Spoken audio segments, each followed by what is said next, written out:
şehrinden zar şehrine yaralım gitmene geldim.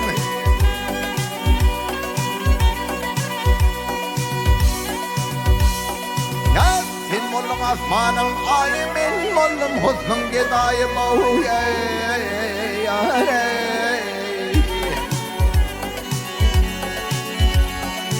Asınız bakanım yayıp boyumdan bir çekip atmayın geldim. Baha geldim yine geldim.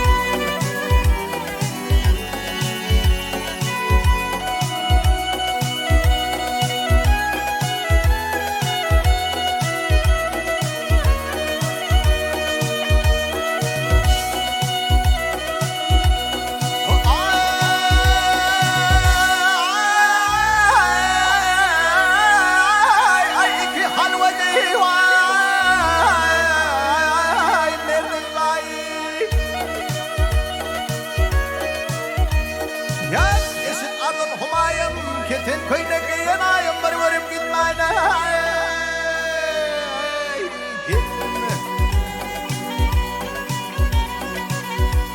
Ya Emrah Aydar min neyleyim sarımlı beyan edin bu yâre.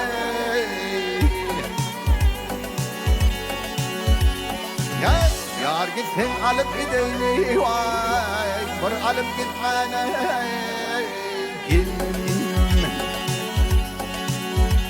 Eyvah geldim yine geldim.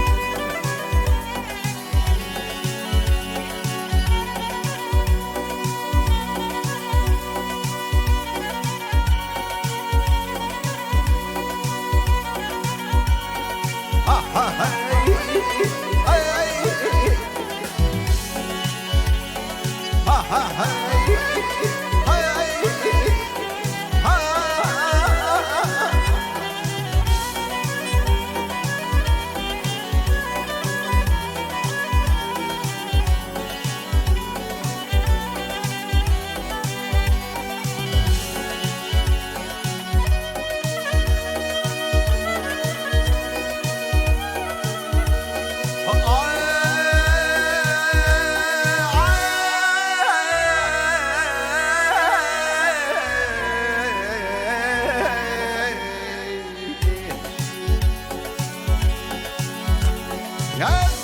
Geldim geldim yine geldim ey vay yaralım gitmene